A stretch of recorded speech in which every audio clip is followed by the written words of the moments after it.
I heard that you have an interesting story tied to Gary. Oh, yeah. So Gary Shandling was a very funny comic. He had not gotten any TV exposure or movie exposure yet. He was just still learning the trade. He was the opening act, as I mentioned. He soon headlined. He was very, very good. But it was a Wednesday night. I had just gotten my business started, so we didn't have huge crowds.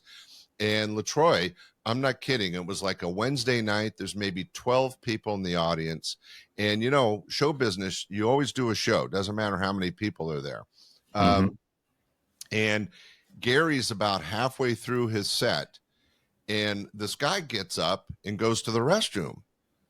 And once the guy had left the room, Gary pauses and he looks at the audience and he goes, "That's way too high a percentage of the audience. Come with me." Right? So he gets all the couples, men and women, marches them down the hall to the men's room, goes into the men's room, and here's this poor guy at the urinal doing his business. Gary walks in, stands right behind him.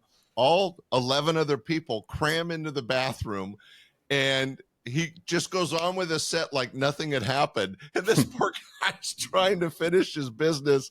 And it never happened again. It only happened once. It was an amazing moment. As I mentioned, stand-up comedy is all about moments, and it was hilarious. Oh, and I do want to make sure the audience knows we made sure he washed his hands. Okay.